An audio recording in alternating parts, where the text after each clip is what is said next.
ball is life, plain and simple. Ask any baller. If you know, you know.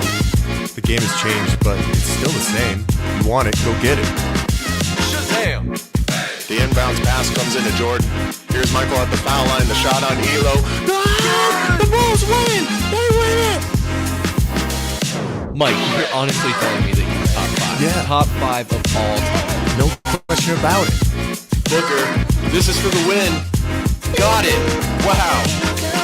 The ruling on the floor is made basket.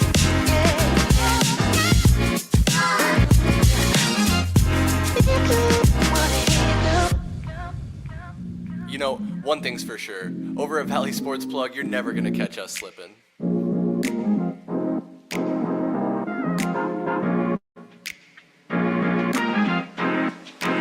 With the first overall pick, the Phoenix Suns select 3, 2, 1, yeah!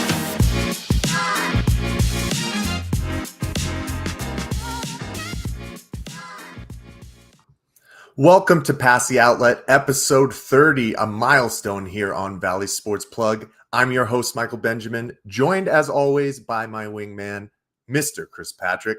Chris, how you doing tonight? Michael Benjamin, I am fantastic. We are at the end of September, which means we are just 1 week away from the greatest month in the calendar year.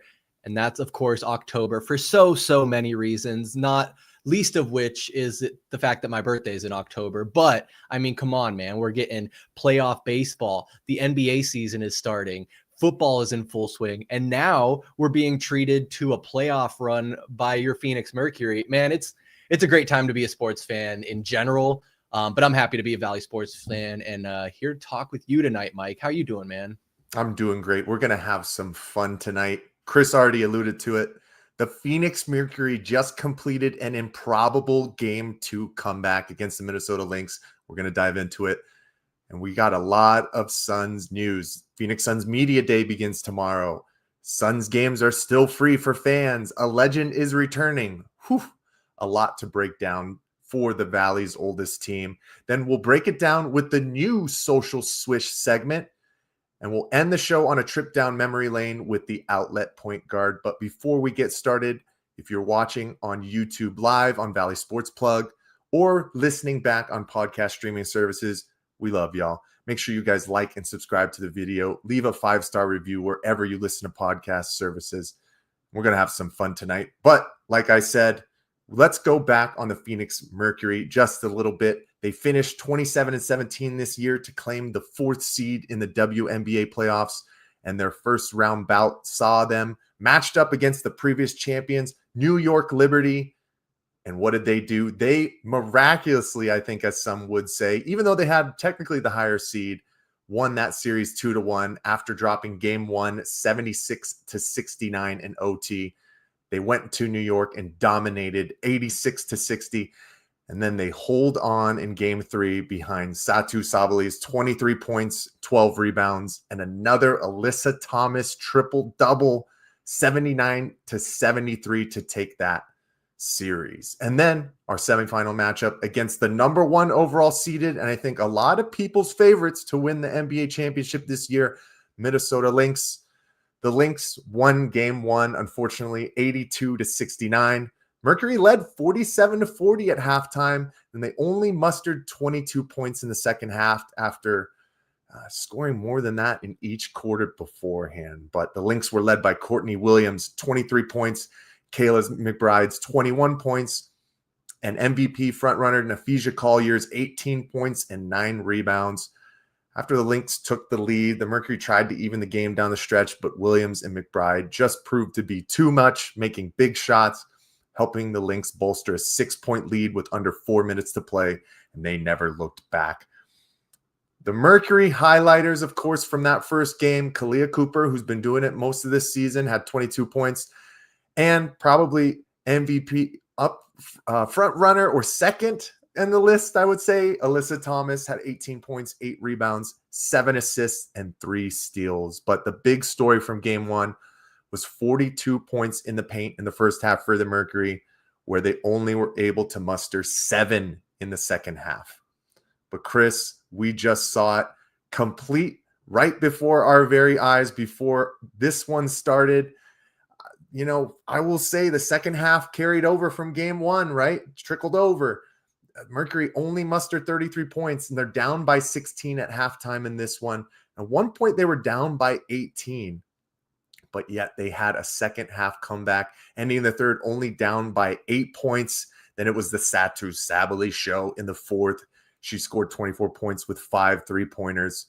And the Mercury get the game-tying three from Sammy Whitcomb with 4.3 seconds left. And that basically kept momentum going into overtime, taking a 6-point lead with over the first 3 minutes, and they never looked back. And they've tied the series with this 89-83 overtime thrilling victory in Minnesota as they head back to the Valley for game 3 on Friday. Chris, whew, playoff basketball is back in the Valley, and it feels really good, man. What are you seeing from this Mercury squad right now on a great postseason run as they find themselves in the top 4, hoping to go for that elusive championship? Yeah, man. I mean, obviously, I love basketball. We wouldn't have a whole basketball podcast if that wasn't the case, but there's just something different about meaningful basketball. And obviously regular season games are meaningful to an extent, but we're talking about the playoffs, Mike. We're not talking about the regular season, which is practice. We're talking about playoffs, whether it's the NCAA tournament, NBA playoffs, WNBA playoffs, man, I am here for it. This team is honestly, I think could be dangerous, this Mercury team, as they calibrate through these first 2 games. I mean, you really spelled it all out there. And you heard, anyone watching tonight heard Nate Tibbetts in the huddle before overtime say, we ran out of gas at the end of the last game. We're not going to run out of gas today. We're going to finish. We're going to play a full game.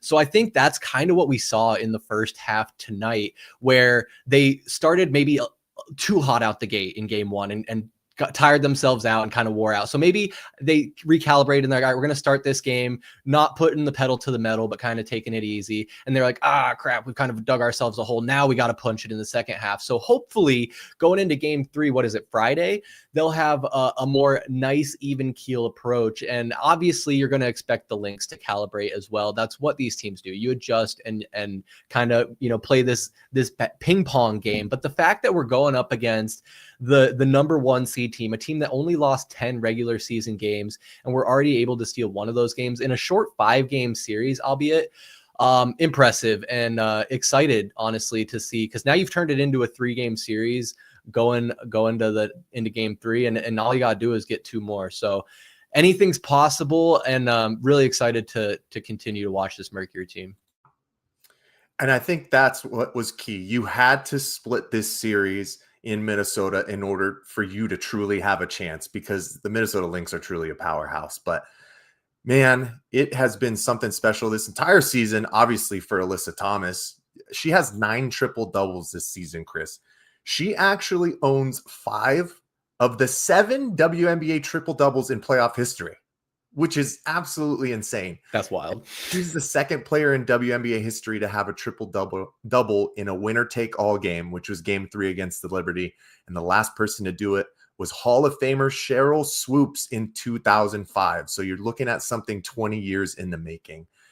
She's a star, man. She spent her first 11 seasons in Connecticut before being traded to Phoenix this offseason. But I think one of the other main catalysts, other than Kalia Cooper, has to be Satu Sabali. I mean, her first 5 years in Dallas, she grew her game, and her last 2 with the Wings had become a perennial all-star, and she just has moved it right here to the Valley. And man, they were going to her very often down the stretch in this one, and she was making clutch buckets. It's incredible to see them have the wherewithal and patience to, get that last second shot after being down by so much, almost 20 points in this type of game, in that type of environment. And now you get to go home for game 3 on Friday, September 26th, 6:30 p.m. on ESPN2. Make sure you guys are tuned in, or if you're in the Valley, I'm sure there's tickets still available. Get out there and support these ladies, man. It is impressive to see what they've done, because I think the other overall, basically overarching thing to think about this Phoenix Mercury team, Chris, is how wasn't this supposed to be kind of like a rebuild season? You know, you lose your franchise, the best player that some will honestly say ever played in the WNBA, who has been your franchise leader for the past 2 decades in Diana Taurasi. And then you lose another absolute household name for the past decade in Brittany Griner. But the pieces that have come in, wow, it's been impressive to see. But we're going to be tuning in on Friday. Before we move on, Chris, you got anything else to say about the Mercury?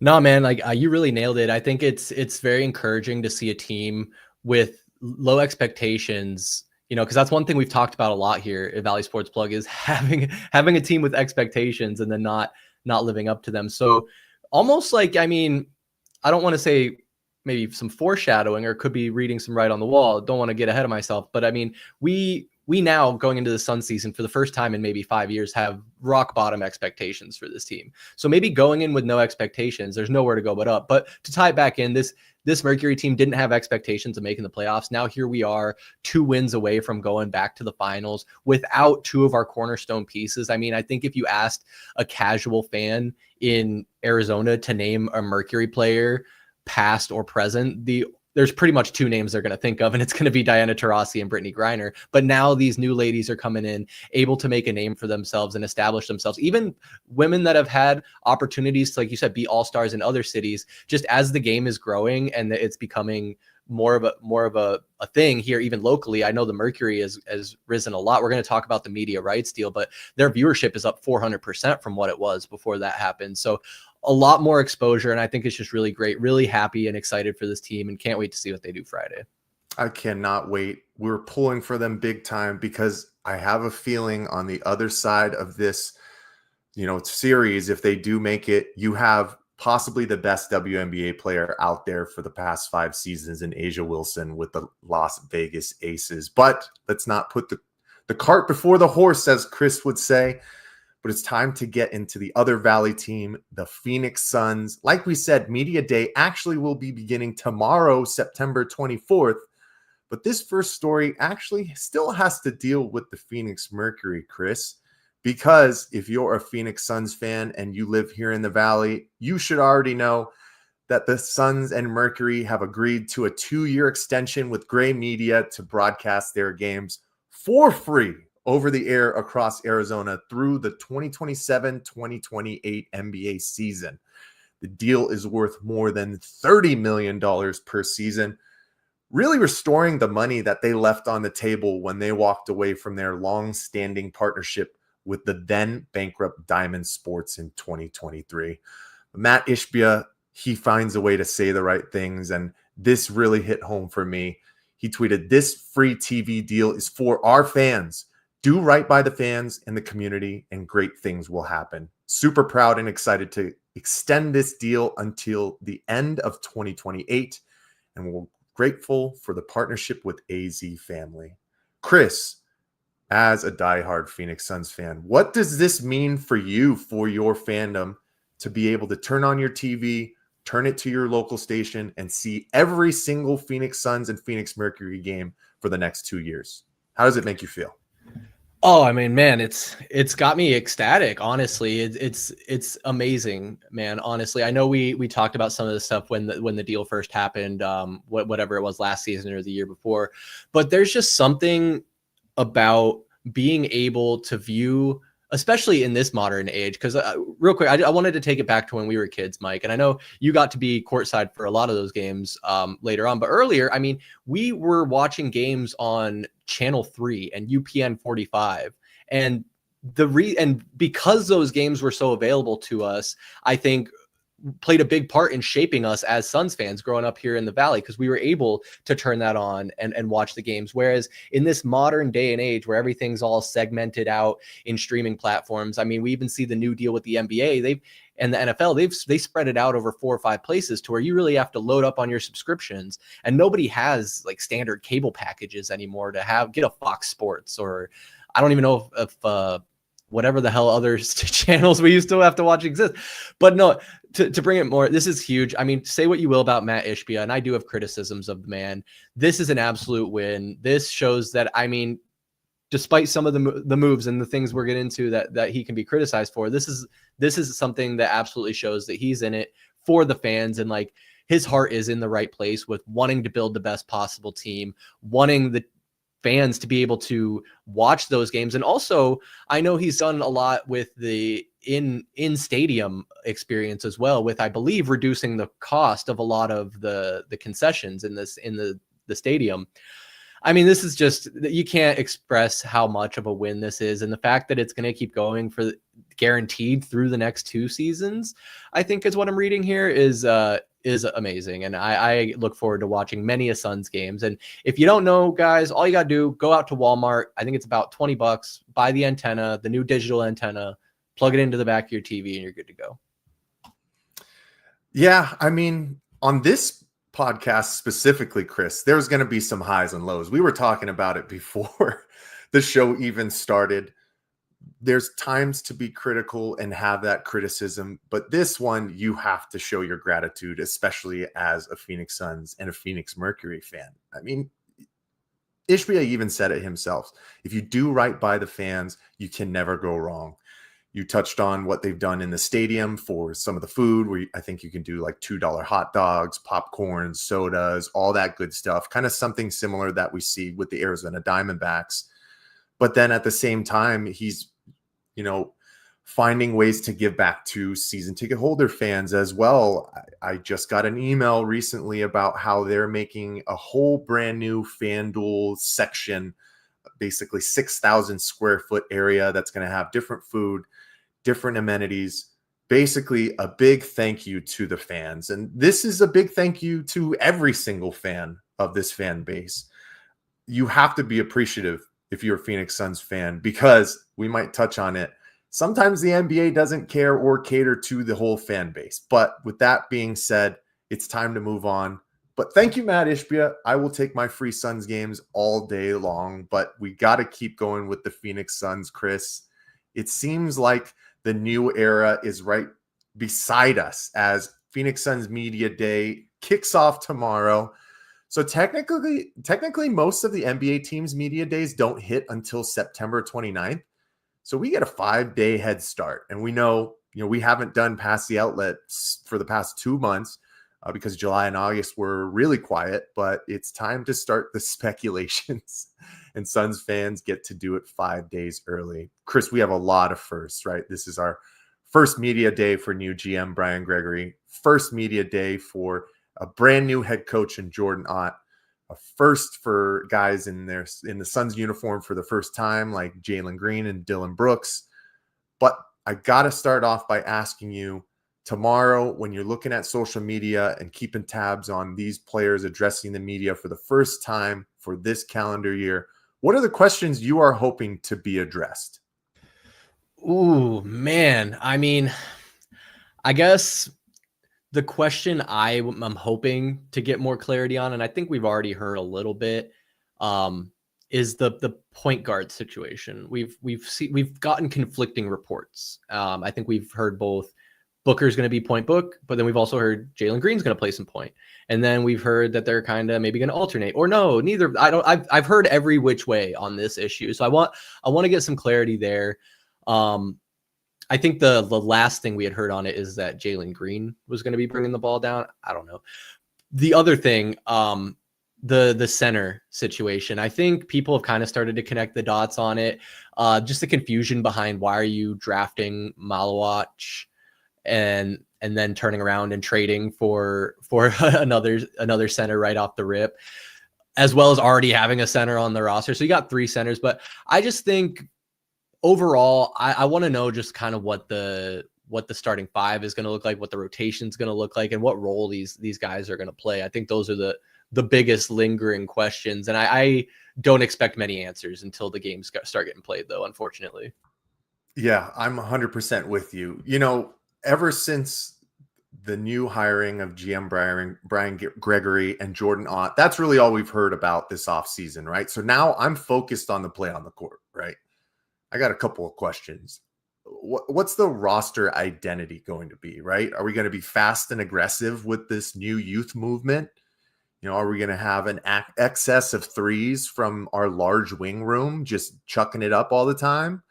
Or I think you touched on it too. Are we going to play big and develop these young pieces like Mark Williams, who's still a young guy, Oso Ighodaro going into his second year, and our brand new first round rookie, Kaman Malawach? And then in regard to Jordan Knott, I would say, like, what are the early emphasis for this team? Is it win now mode? Like, can it truly be that? I think, with the excess depth that we have at the wing, I'm looking to see how he juggles that and finds the, right pieces to fit together. And then as well as the main word that we've been hearing, how does Jordan Ott specifically keep accountability within this roster? I think my other main question would be, Chris, is what does year 11 look like for Devin Booker? I think it's year 11, right? Or year 12. Either way, this is really the first time in a while where he truly is the man at the helm. You can think back to the teams when Chris Paul was still around. Devin Booker was looking to Chris Paul's leadership, whereas Devin Booker was the main guy on the floor. Now it's truly all on him. And how is that going to impact this franchise moving forward? These are some of the main questions that I can't wait to hear tomorrow. Chris, I can't believe tomorrow we're already here. With that being said, before we move on, because we will be doing another Pass the Outlet next month to give our predictions, not only on the NBA, but the Phoenix Suns as a whole. Chris, I know I need to give you the floor. I don't want you to get too much into your rant, but what are some of your expectations and other questions you might have for this team, maybe giving you some pause for the true excitement of going into a new era here?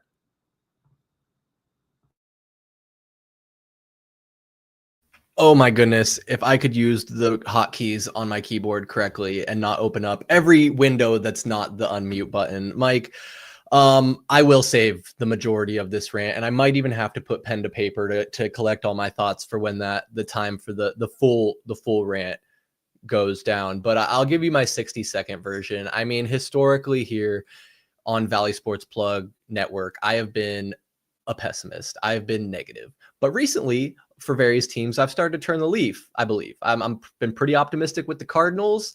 I've tried to remain as optimistic as one can with the Diamondbacks, mostly looking towards the future there. But with the Suns, we're trapped in the moment a little bit, where we've had expectations that the past few years that I've talked about, and we have a fan base that is hungry to win and be successful, because we just had a taste of that and we don't want to let it slip. However, we are in a reload/rebuild period, and it's a mixed bag of expectations, I suppose. Some people, obviously, as far as expectations being of we're going to be bad, but how bad are we going to be? Mike, I said to you on Saturday when we were recording the Heat Check podcast that I don't think this Suns team is going to win 20 games. And I think a lot of people will disagree with me and find that to be surprising. But here is why. This team is not, I don't think, going to be meshing well together. I'm not very high on the prospect of Jalen Green and the off-court distractions that he could potentially bring, and honestly some of the on-court antics that we've seen from him, but not even so much him specifically. I think the fan base needs to get ready to be frustrated with this Suns team, not only for actually no specifically mostly with the play, but also with how Jordan Ott, I think, is going to be rotating these guys around to find out what fits for him. Expect that at some point during the season, you're going to ask yourself, why did Malawach not play? Why did he only get 5 minutes? How come we haven't seen him for a week? And don't worry, guys. He's a rookie. He is like 20 years old, 19 years old. He's a young man. Also, don't worry, because at some point during this season, Mark Williams will get injured, guys, and we are going to need Kaman Malawach to step in. Because guess what? Nick Richards is probably also going to get hurt. I don't know, guys. Just get ready to be frustrated, but then take a deep breath and remember that we're not going to be a finals team this year. And that is going to be my Cliff Notes version, because I could continue, but the underlying theme is temper your expectations, as that is what I am doing to mine. Christopher Patrick bringing the pessimism once again. I feel like it's been a while. Chris, welcome back. You're saying the right things and you're setting the right expectations, I feel like, for Phoenix Suns fans. But the awesome thing is we get to start hearing some of those answers tomorrow. It can't come quick enough.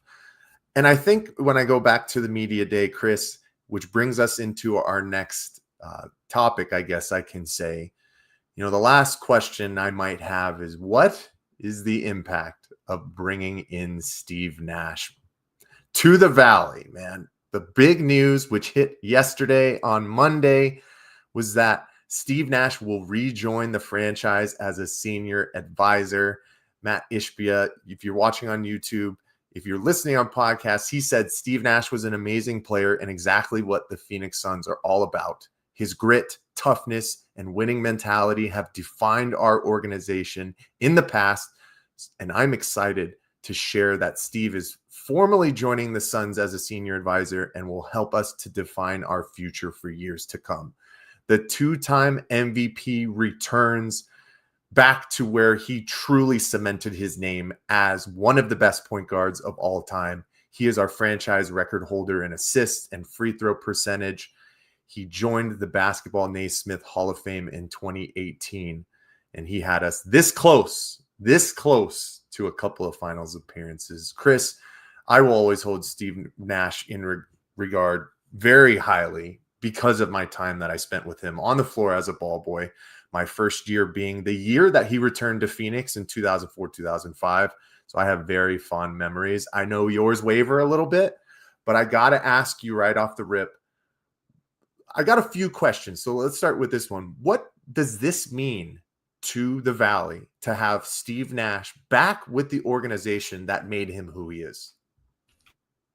It's huge, man. And honestly, I think can kind of go a long way to repair some of those relationships that fans like me might have with Steve Nash, because Mike, you're right. My thoughts on him have kind of wavered a little bit, and I will explain.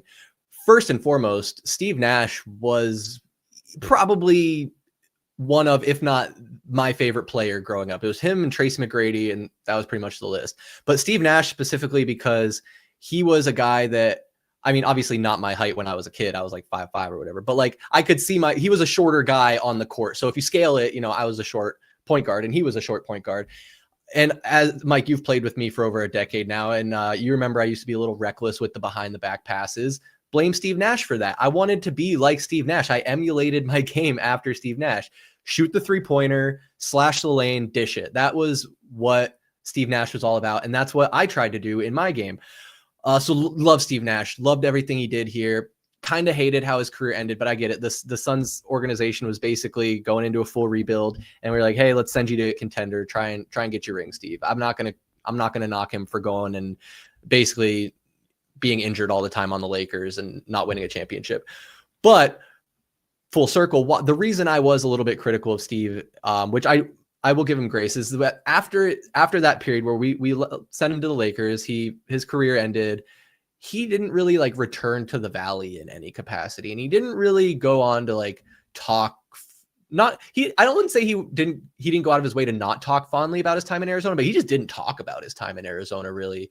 And a separate situation, but Amari went to New York and like kind of same thing. But what's really cool about this, Mike, and why it's so important to the Valley is Matt Ishbia is repairing a lot of these relationships that Robert Sarver destroyed. We saw last year what Sean Marion and Amari Stoudemire get their numbers retired, put up in the rafters, welcome back into the organization, had separate, even Matt Ishbia went as far as to have separate nights to celebrate those guys. Honestly, so huge. The respect to have Steve to present him that opportunity is incredible. Steve to accept it, I think, says even more. And it's going to be huge. I'm curious what his capacity is going to be as this senior advisor. I think we saw James Jones be bestowed a similar title before he was shown the door, but I think this could be good if he's in and around the team, in the locker room, helping establish a culture with these guys that are younger, and even like a guy like Devin Booker, I think can still learn from Steve Nash. Being able to pick the brain of a former MVP, a guy who was in honestly one of probably the 2 or 3 best Suns teams of all time. It's an invaluable asset to have for any organization. But I mean, man, Steve Nash has been around the block player, head coach for a couple years in Brooklyn, all-star MVP. The resume, writes itself. So love to see Steve Nash back here in the Valley, and hope that it's a full circle moment and really repairs all those relationships. It's just amazing, man. I mean, I'm going to have some thoughts in regards to this, but I got to ask you a quick follow-up question because Andrew has it too, right? I mean, so what actually is a senior advisor role? I think you kind of started to break down what you can maybe find from the knowledge of Steve Nash being in this game for, 2+ decades, having that head coach role, granted, it not being that successful, I would say, within his time with the Brooklyn Nets. He had a tough hand given to him, I would say, trying to handle the egos of James Harden, Kyrie Irving, and Kevin Durant all at the same time. But I don't know. Do you think it'll be like schematic? Like, are him and Jordan Ott going to sit down and talk about like best roles for players, best type of offenses? Is he going to be more of like a community outreach guy who will show up at, more high profile events through the Phoenix Suns and the NBA? Or is he going to start helping out Brian Gregory with, maybe calls of, what's going to be the best fit for this team going forward into the 2026 NBA draft? I guess, like, what could you truly expect from bringing in Steve Nash as a senior advisor? Yeah, it's a great question. I mean, I think you nailed a lot of the possibilities there. It's, when it comes to Jordan Ott and thinking about schemes and fits and that, I'm sure there will be questions pointed towards him. And I mean, Ott's got a staff of 7 assistants that include Damari Carroll and Mike Muscala, who also bring a wealth of knowledge and experience. So I think I would expect that Steve is just kind of going to be there as a resource wherever he's needed. I think it could be the front office when it's talking about identifying talent for trades, like you're saying in the coaches meetings, talking about, again, like rotations and fit and plays, and how maybe even deeper, like even aside from basketball, like, Steve, how do you connect with these guys? How do you reach your players? How can I be a better coach on and off the court? I think that's why he's given such a vague title, is to be kind of more all encompassing. And I guess not to just, we're asking a lot of questions here. I think it's important for people to ask questions, but how frequently is Steve Nash going to be in the building? Is this he pops in a couple times a month, kind of like honorary advisor role? Or is this like he's going to be there 5 days a week, 40 hours a week, every game he's going to be there type? Obviously, I know, like, I'm sure people in sports don't work 40-hour work weeks, but you know what I'm saying? So I don't know. I think it's going to be a mixed bag. And I don't think it's clearly defined for that very reason, is that he's kind of just going to be like a mercenary, if you will, within the Suns organization. And that's totally fine with me, Chris. I mean, this is the first time, please, people, leave a comment if I might be mistaken, that we've truly had something of this type for this franchise, a senior advisor, somebody who has seen multitude of success here with this franchise. Like we already said, I had to do a little deep dive once again, watch a little documentary on Steve Nash last night, Chris, after I heard the news. And apparently he had one of the greatest nicknames that never stuck with him. But since he grew up in British Columbia, his nickname was Victoria's Secret. I mean, man, if that wouldn't have been something, that would have been miraculous. But, he's the tried and true story of somebody who was overlooked, given opportunities, then succeeded, but then kind of cast to the side. It was exactly what happened with Mark Cuban and the Dallas Mavericks when the Suns came with that huge offer of, at the time, 5 years, $65 million. It was absolutely unheard of, but Cuban scoffed at the thought. And what did Steve Nash get to do the very next season? Tied the franchise record for the Phoenix Suns in wins. And then, average over 40 points and 12 assists in the last 3 games to close out the Dallas Mavericks in that semifinal series. So there are just so many fond memories that I have of Steve Nash, not only as the player, but as the person, because I got to know him a little bit during my years up close and personal watching, I would say, if some people would argue with me, obviously, but the best Phoenix Suns basketball team that we have ever seen. So the last item I'll touch on too, Chris, which you really hit on the point, hit right on the head, because like we said, we're going to have criticisms at times, but we also have to make sure to give the praises in regard to what Matt Ishbia is doing as an owner for this franchise. If you think about the 3 greatest eras of Phoenix Suns basketball, it's those mid-90s teams, those mid-2000s teams, and then the most recent early 2020 teams. Up until recently, it felt like the 2004 to 2010 era Suns were really thrown to the wayside, specifically, like you said, by Robert Sarver and that era, unfortunately. And Matt Ishbia has been making amends, and this is one step closer to continuing to do that. So it's amazing to see. And we're going to keep an eye on. I'm sure there's going to be plenty of questions peppered at them to see what the hell he's actually going to be doing for this franchise. So we'll keep an eye out for that tomorrow. But with that being said, Chris, it's time to go into a new segment. Used to be Reddit Reacts, but now, and I love this name, Chris, we are moving into a new segment called the Social Swish. Chris, tell the people about what's going on now. Yes, sir. We are retiring Reddit Reacts. We do love everybody over at r/Suns. We will still be including you in this new segment, the Social Swish, which is going to be news from around the net here on Past the Outlet. Michael Benjamin and I will look at a handful of offerings from around the web and react to them, give you our take, and I may pose a question to Michael Benjamin, and I think that's what I'll do with this very first one. While I pull that up, the last thing I wanted to say about Steve Nash, and just sneak it in real quick, in the comments, if anyone ever wants to fight me on why Steve Nash should have won the 2006-2007 MVP over Dirk Nowitzki, send me a DM and we can have that conversation, because Steve Nash should be the 3-time, not the 2-time. Anyway, I digress. Michael Benjamin, we have on r/Suns, we couldn't forget about him. We'll start off from the top. We have user J Majers. Don't know if that's a word. Could be his last name. Sorry if I mispronounce it. He posted a picture here of a basketball telephone. He said, found my old landline phone from my childhood room back in 2000. This bad boy is going to make sweet office trophy now. Kids, if you don't know what a landline is, it's a cell phone with a cord to it attached to the wall, and it's how you call people. This one just happens to be in the shape of a basketball. Mike, I know around the late 90s, early 2000s, fun landline shapes were a thing. I had one of those phones where it was like clear and you could see all the gears and components inside.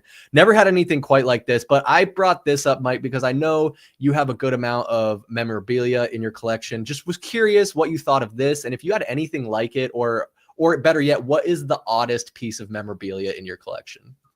Oh, okay. I'll start with the oddest piece, because that was kind of one of the first things that started going through my head. I was like, oh man, I have so much Phoenix Suns crap that they gave away from, all those years, because my dad was a Phoenix Suns ticket holder alongside with his childhood friend, going back to the Coliseum days.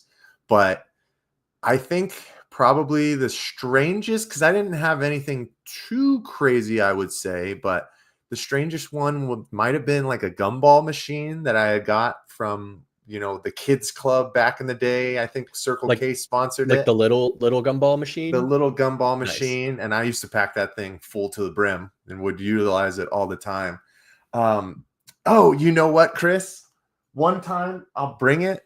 I'll have to pull it over. I know what the weirdest one is. We'll pass back over to you. What's your weirdest memorabilia? And then I'll grab mine real quick. Okay. Yeah. Let me try and think. 'Cause it's interesting because there's a lot of stuff that I feel like has just been lost over the years. Mike knows this. Throughout my 20s, I moved like every single year. Like I was from an apartment to a house, to an apartment, to an apartment, to a house, to I moved so much that I think a lot was just kind of lost in transition. But I think I stalled long enough. Mike is back. My weirdest piece of memorabilia, I don't even know, Mike.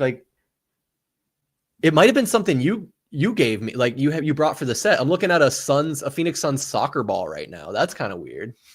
Yeah, that doesn't make a whole lot of sense.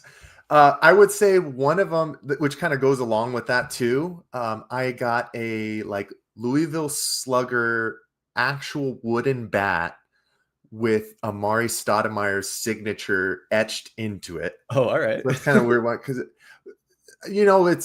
I think the Diamondbacks do it a lot more, I would say, out of all the Valley teams in regard to like it's Suns night or, against the Red Sox, it was waste management, golf tournament night, whatever.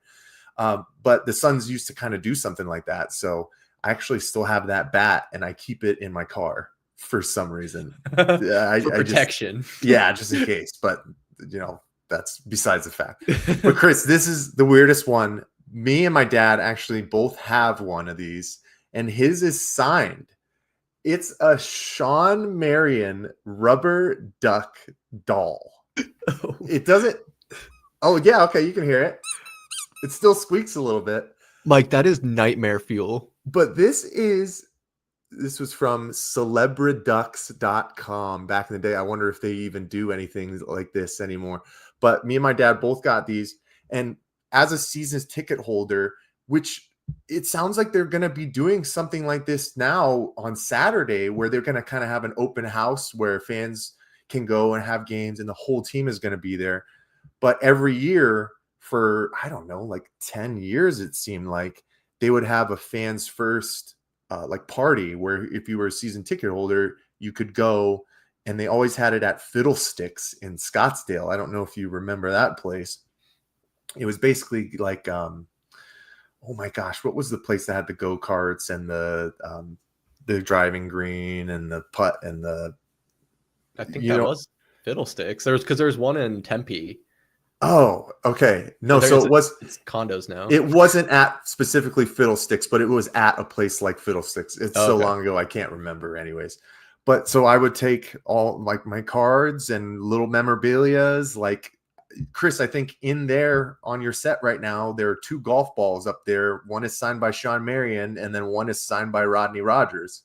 If you guys don't remember Rodney Rogers from back in the 90s, but so yeah, got a bunch of weird things. So that really is right up my alley. I wonder if I were to have this just for like shits and giggles, would I pay Cox to just have a landline again to see if it worked? Or not? I mean, it's That'd so be pretty cheap. cool. You That'd probably be pretty could. cool, man. But I love this. That's great. And I would call your landline just so you could pick up the basketball phone. Yeah, no, this is awesome. I'm actually pretty jealous because like it's funny, like it's probably pretty cheap. Looks like it's made of plastic. But obviously he's held on to it for 25 years, and to where now like something that was probably worth less than $5 all that time ago, I'm sure someone would pay multiple hundreds of dollars for something like this now. The world of collectibles, man. It's kind of crazy. But yeah, I love that. I love that. The only other thing I thought of is not Suns memorabilia, but it's crazy. I had one of those like Diamondbacks rattles in the maroon and purple. Yes. And I saw that they've brought those back. They started bringing back. They have them in the black and red. I love it. That's cool. These trends repeat. But Mike, I got a few more. This one I thought was pretty good because I'm surprised we haven't talked about this yet. This news story. This is another one from Reddit. Not r/Suns though. Sorry, this is from r/NBA memes. User Skeptic Kate says, "Could it be?" And it's a picture of this gentleman rubbing his hands behind a tree. If you're on the audio only version, you probably know he's like wearing a yellow suit. He's kind of licking his lips. And the caption says, "Fred got injured," meaning Fred VanVleet. "Rockets need someone in the point guard position." And then it's Russ supporters, and it's the guy rubbing his palms together, licking his lips, very eager to have Russell Westbrook on the Rockets, reunited with Kevin Durant. Mike, what do you think? Oh, they're going to have to find something at this point. Man, that's tough. Fred VanVleet had a hell of a playoff series against the Warriors, which really helped them, push that series to 7 games. If not, it wouldn't have been even close because that Houston Rockets club just wasn't, they were too young. They weren't ready to compete at that point. So it's tough. Anytime, off-season injuries happen, and especially, basically less than a month before the season starts, that is really tough. But Russell Westbrook finds his way to still, get opportunities. And I wouldn't be surprised at this point. Chris, I mean, I'm putting you on the spot here. Do you know how many teams Russell Westbrook has played for at this point? It's got to be like 8 at least, right? Yeah, I was going to say at least half a dozen. at least half a dozen, if not more. I mean, I pulled it up here. He's 36 years old. He's going to be 37 this year. He's played for the Thunder, the Rockets, the Wizards, the Lakers, the Clippers, and the Nuggets. So half a dozen exactly. Feels like a lot more though, doesn't it? It's funny, like since he's left Oklahoma City, he's kind of flashed, but never really like returned to form. And I almost see like it almost seems like he's lining up to have like kind of a Derrick Rose-esque career trajectory, where I think this last season he's kind of starting to accept that he's not a starter caliber player anymore. But I think he does still have something to contribute coming off the bench. And we saw that again in flashes with the Nuggets, but clearly not enough for them to pay him to stay there for another season. So as far as I know, he's a free agent right now. I mean, I know KD said he loves Russ. I think they've maintained some semblance of a relationship. I just don't know if Russ fits in with this young team. I mean, you're talking about them getting much older, adding Kevin Durant to add another old piece like that is kind of counterproductive, right? I would kind of say so at the same time. And I might be mistaken. I don't know if it just kind of caught the rounds because of just that thing happened with Fred VanVleet, or if it was a recent interview. But did you see some clips of like, Russ talking about how it really affected him when Kevin Durant left to go to that specific Golden State Warriors team? Like he kind of couldn't believe it. Now I didn't watch all of it, but man, that happened how long ago, Chris? And he still has certain feelings about that. I would only imagine that he would have feelings about that until the day that his career ends. So if he did have an opportunity to go to Houston and kind of like mend that relationship, because I'm sure it just isn't what it was whatsoever, talking about guys not playing with each other for a number of years, but for that magnitude of something to happen, for them to be so close, to have a 3-1 lead, blow it, and then your main guy leaves to go to that competitor, you're all going to feel some type of way. Don't lie to yourself out there, people watching. But last thing I'll say in regard to Fred VanVleet, it's tough. You look at this roster right now for the Houston Rockets. I think the only true point guard that they might have right now is Reed Shepherd. And he didn't really get too much opportunities last year, but maybe the Rockets knew something that we didn't, because they were holding on for dear life to not include him in the trade for Kevin Durant. So they truly got lucky with that. But then you kind of have some guys that are just, have been around the block. Aaron Holiday, J.D. Davison, at one point, I think he played for the Celtics and the Clippers, if I'm not mistaken. Kevon Harris, like not a whole lot of options. So I wonder what they're going to do in regard to their offensive system, but they're still going to have plenty of weapons. Alfred Şengün is one of the better bigs, if not one of the top 3 bigs in the game nowadays, with the way that he can distribute the basketball and score at will, it seems like. And hopefully Jabari takes another step as well. You still got old man Steven Adams to shore up the middle. I think the Rockets are going to be just fine, but I think they'll still be at the expectations of where I had them at. We're going to talk about it next month for sure, which is probably a semifinal exit. But now could be a first-round exit. So we'll see. Yeah, how quickly things flip. And it was funny. I was between this and I think like the post directly after it was a Centel post with a picture of Kevin Durant in a Rockets uniform saying that he was demanding a trade.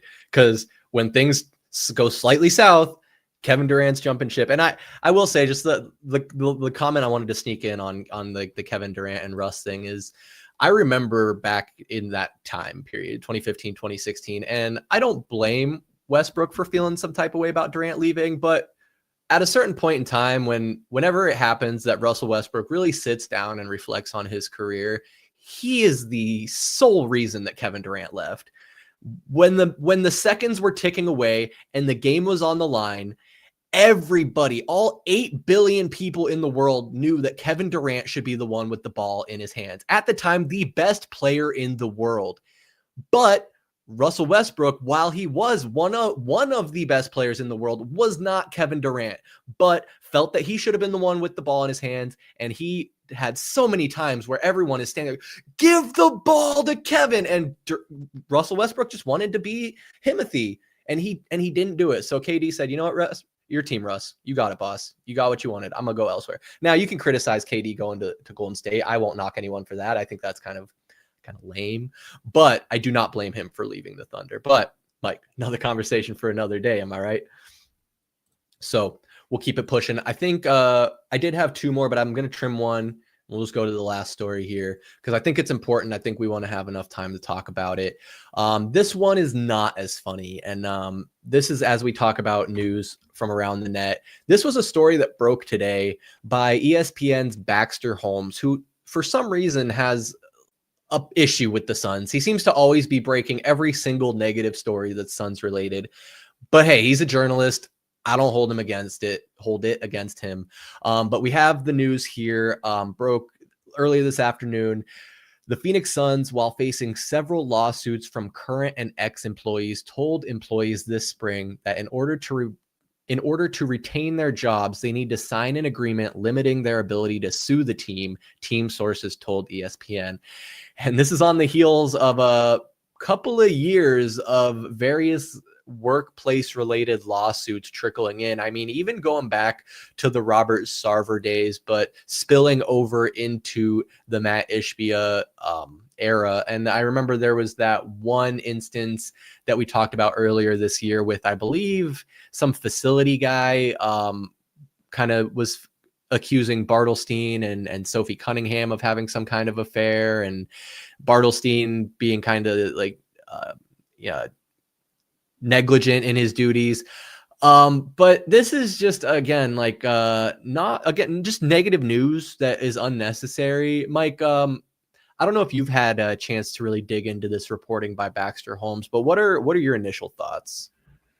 So I started doing some research, and for everybody out there, I really suggest doing your own, because when you start getting into these types of allegations, they are just that, right? They are allegations at the end of the day.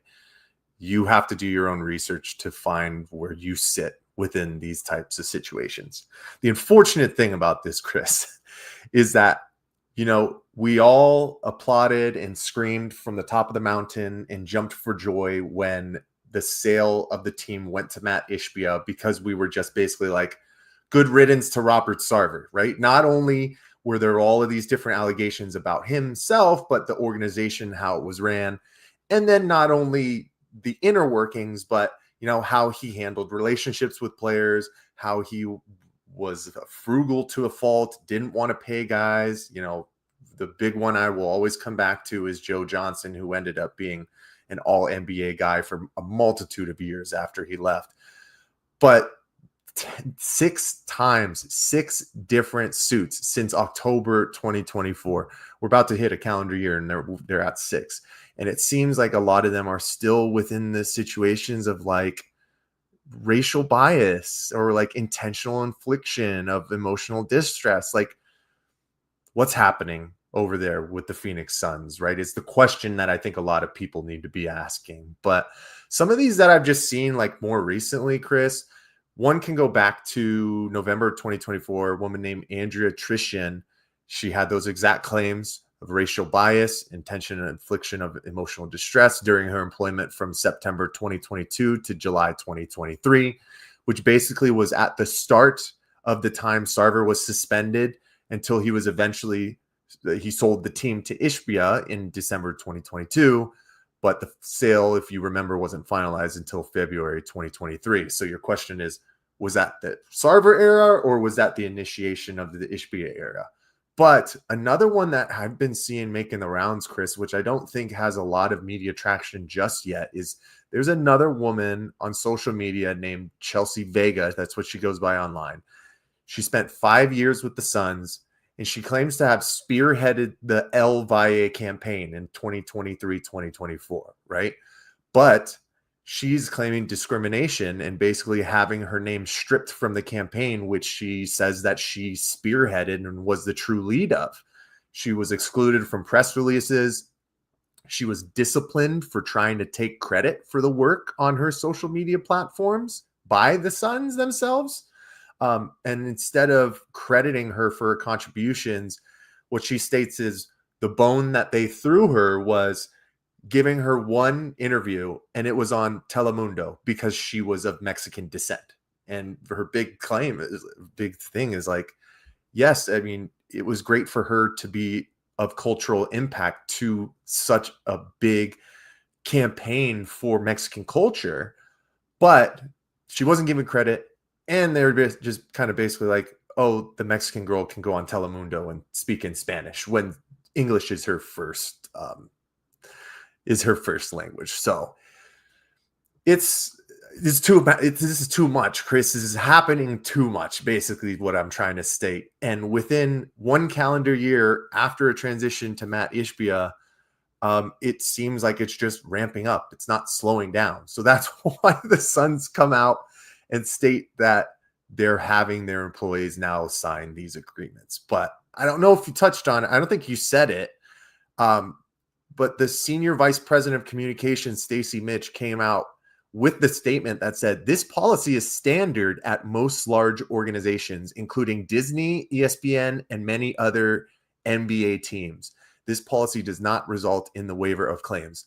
And then literally, I think it might be the next notation in the article that Baxter Holmes write, where he says, ESPN doesn't require new hires to agree to mandatory arbitration clauses. And there's no such requirement in the Disney handbook.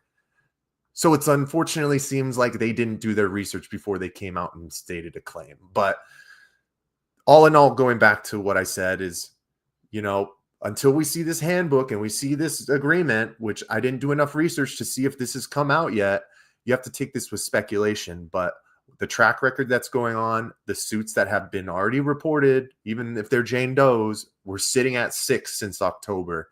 So I would not be surprised if something came out like this. And this is a weird look for this franchise, Chris.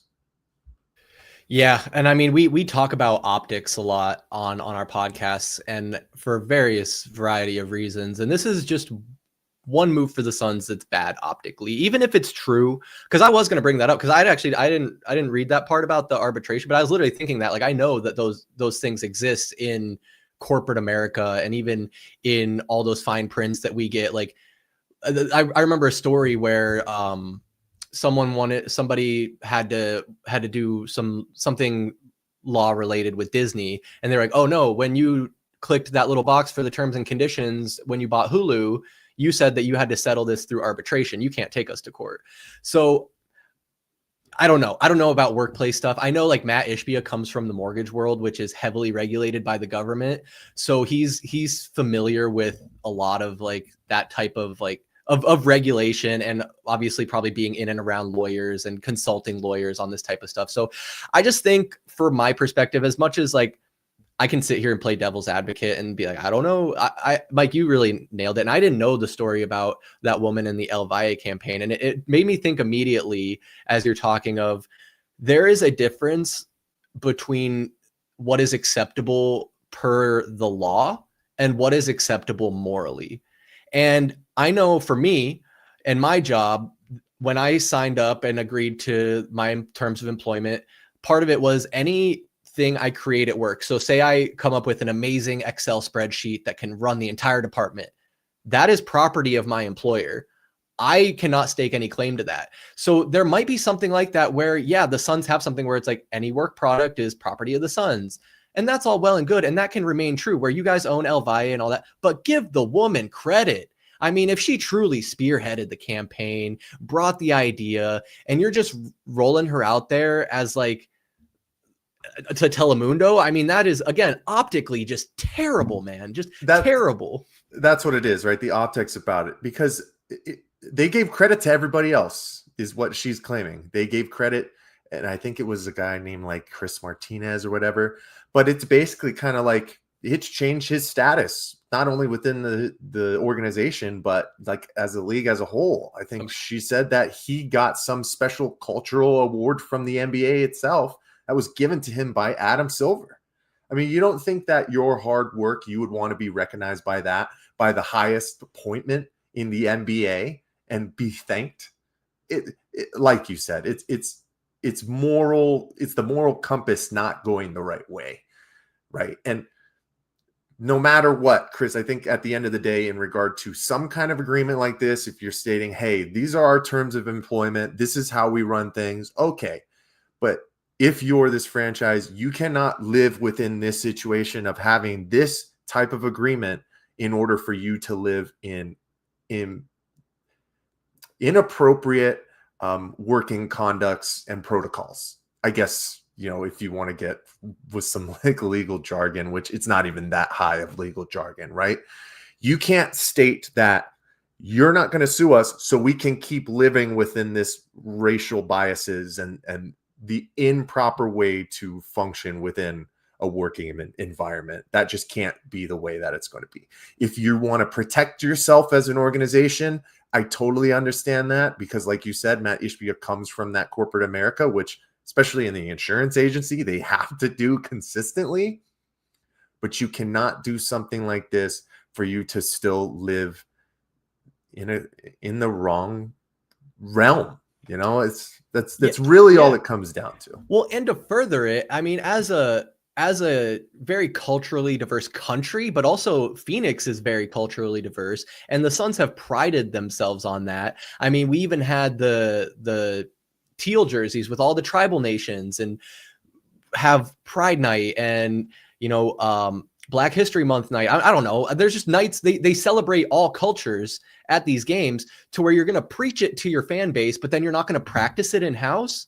Seems a bit hypocritical in my money. I mean, just in 2025, is it just so hard to treat people equally, man? I mean, call me crazy. Call me crazy. You'd be surprised how much it still is, but yeah, we'll keep an eye on this. I mean, and like we were saying, Chris, there are some high highs. There have been some really high highs just over the past couple of days for this organization.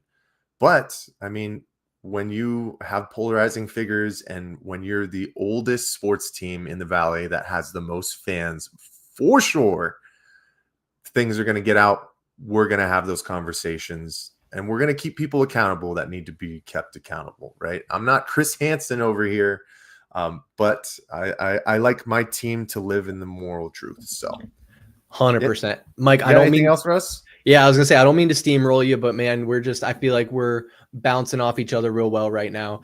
I would say that is one selling point for Valley Sports Plug, more than maybe anything else, is that we are not beholden to anybody. We are the bosses here, and we don't at this point in time, we don't have any direct connections to these teams, so we can share our unbiased opinion. And to Mike's point, we are going to hold them accountable. There is no problem with being critical of your favorite teams, whether it's on the court, on the field product, or the front office and things like this. We're going to call it out as we see it and give our 100% unbiased and unfiltered take. And that's what I love about it here. And I hope you guys do too. And you consider liking and sharing with your friends. But Mike, that was the Social Swish news from around the net. I love it.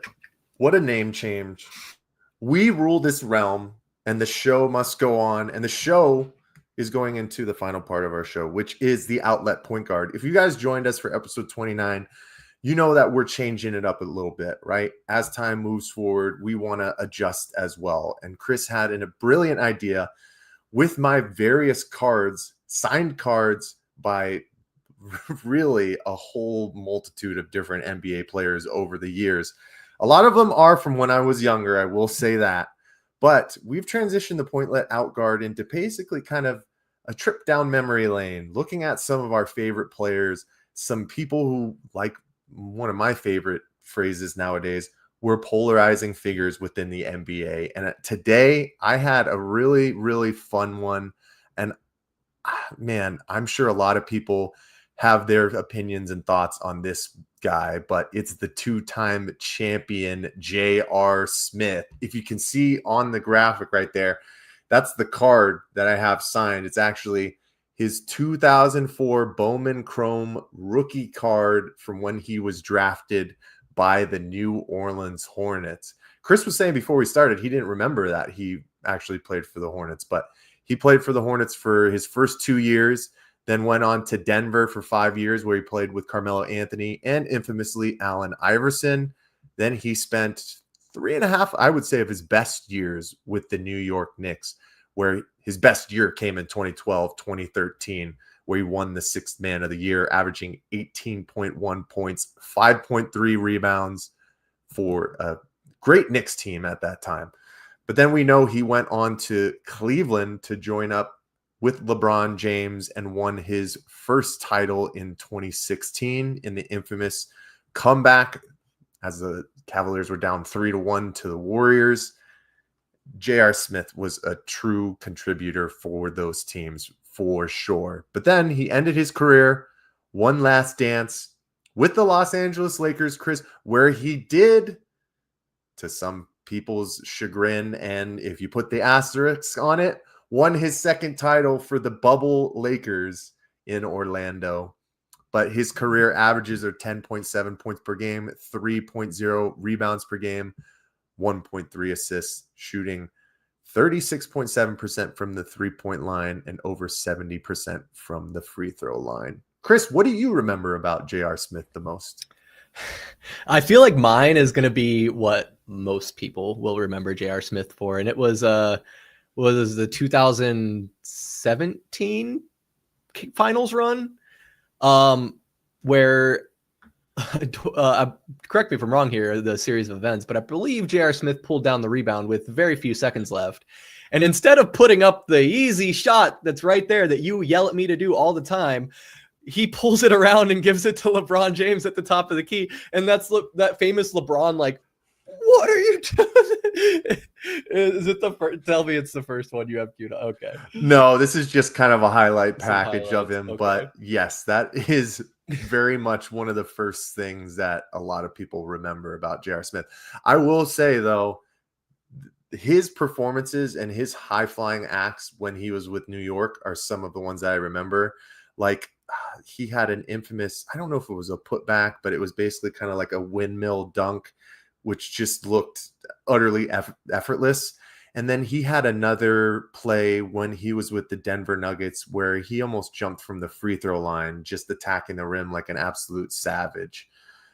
It's always awesome to see those kind of guys throughout their career, because when he came out, and he was one of the last guys to come out from high school, if I'm not mistaken, he went to high school in Newark, New Jersey, but he was a high flyer. That was what he was known for, because he was in the same draft class, Chris, if you don't remember, as Josh Smith, my guy from the Atlanta Hawks. And they were both kind of those type of players. And obviously JR was a little bit smaller, but it was so cool to see these type of guys transition their game as they went along, right? Because here you see him, beautiful alley-oop spin from Allen Iverson. And of course we get an ad right as this happens. But you know, then him be able to transition his game to becoming a sharpshooter and a true contributor for, you know, a team that was consistently going to the NBA Finals in the Cleveland Cavaliers and could count on him down the stretch of games, even if he has a boneheaded mistake. But, you know, he was one of a kind, that's to say the least. But what else do you remember about JR? Yeah, man. I mean, just watching these clips, it's got me feeling nostalgic. And I mean, it's probably my bias of just where I was at in my life, but I feel like from 2005 to 2015 is like my favorite, like 10-year period of basketball. I mean, the slashing, the behind the back passes. I mean, J.R. Smith, man, is a fun watch. And you can tell, like, you hear a lot in basketball circles if you hang around long enough, where people will say, like, he's just a hooper. You know, this guy is just a hooper. And I feel like that encapsulates, is that the right word? J.R. Smith. Like, he's just a guy who's going to go out there and get you a bucket, whether it's a ridiculous, 5-6 feet behind the 3-point line fadeaway three, or driving the lane and yamming it, or driving the lane and doing the last minute behind the back dish. Like, love that play. Mike, it's funny that you mentioned him coming right out of high school, because I actually did not know that. And I was doing just some light research here. Did you know that in 2004, J.R. Smith was the co-MVP of the McDonald's All-American game? I did not, but who was the other MVP? It's got to be somebody who I'm going to be like, oh, of course it was, right? Yep. There were 5 players on this East roster that did not attend college. The co-MVP of the 2004 McDonald's All-American game was Dwight Howard. Ooh. And Mike, okay. let me just run through this roster real quick because it's impressive. Now, keep in mind, these are high school kids, 17, 18 years old. We got Corey Brewer, J.R. Smith, DJ White, Rajon Rondo, Dwight Howard, Rudolph Morris, Rudy Gay, Al Jefferson, Sebastian Telfair, Darius Washington Jr., and Josh Smith. You know Man. what, Chris? And that's also impressive because this was truly kind of like the last era of high school kids being allowed to come to the NBA, if I'm not mistaken, because either the next year or a year after is when they put the restrictions on where you had to be at least 1 year out of high school. And now obviously we see a lot of kids will do the, G League Ignite stuff or play for the overtime elite teams. I don't think you see as many guys going overseas, kind of like what LaMelo Ball did to get his year up. But we know that the one and dones are still predominant within the NBA. But you rattle off those names, and 75 to 85% of those names, I would say, played in the NBA for like 12 plus seasons. So you know how hard it is for guys to play at the highest level. Now, coming out of high school to be somebody who, is a true talent and sticks around in the NBA for a long time, it is, you got to give credit, man, because you're talking about 18. Some of these guys, you think back to like Andrew Bynum, who were 17-year-old kids coming into a man's world truly and having to have the mental fortitude, the right people around them, and the skill to stick around for that long and not make those boneheaded mistakes like investing too much money into weird stuff and losing it, or having a huge entourage and getting all of them Bentleys, right? Like there's a lot of factors that go into guys being truly successful in the NBA for a long time and setting themselves up for lifetime wealth. And like I said, 80% of those guys, I'm pretty sure, did that. I mean, Al Jefferson, Corey Brewer played like 18 years. It seemed like he was around forever, Chris.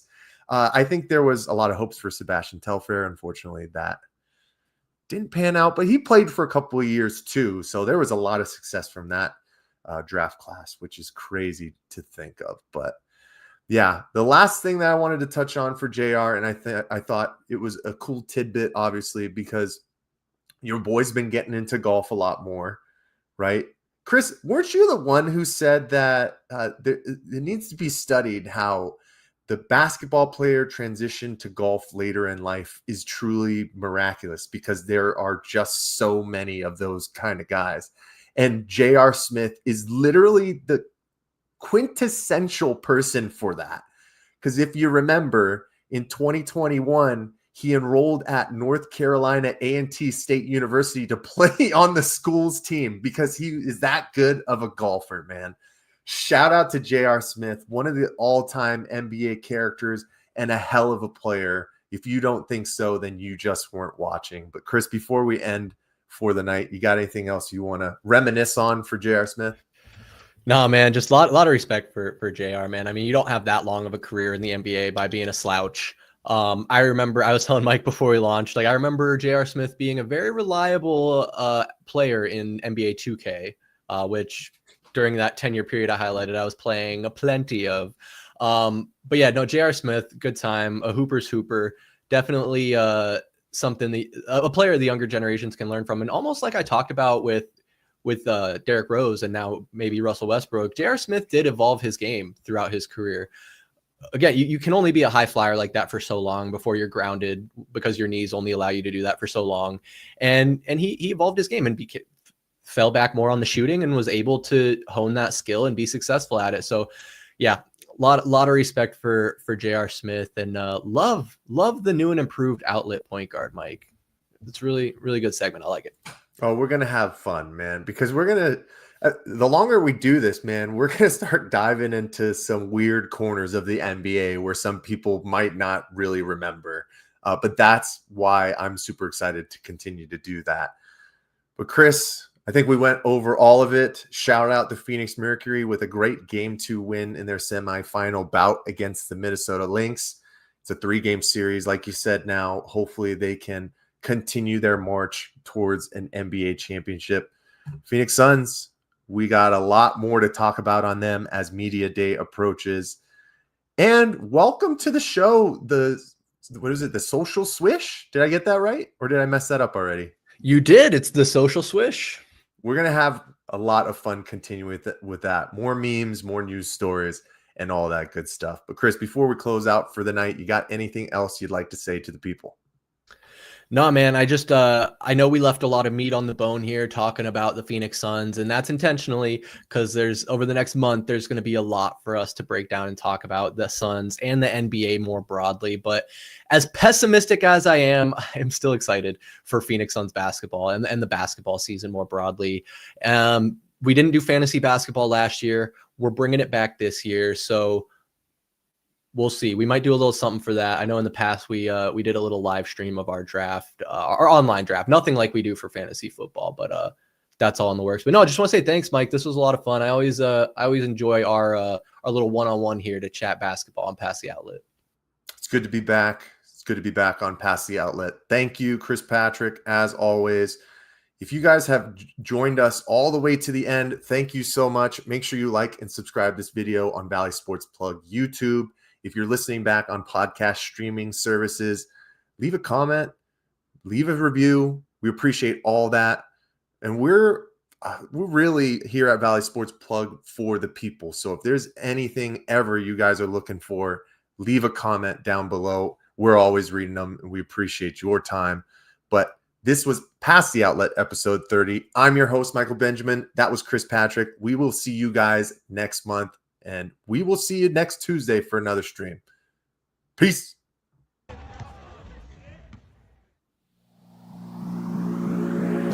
2, 3, 4. Ball is life, plain and simple. You know, ask any baller. If you know, you know. The game has changed, but it's still the same. You want it, go get it. Shazam! The inbounds pass comes into Jordan. Here's Michael at the foul line. The shot on Elo. Ah! The Bulls win! They win it! Mike, you're honestly telling me that he's top 5. Yeah. Top 5 of all time. No question about it. Booker, this is for the win. Got it. Wow. The ruling on the floor is made basket.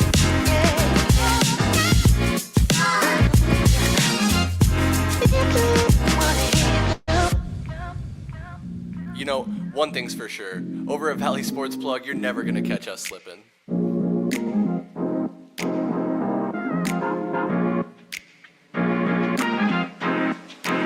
With the first overall pick, the Phoenix Suns select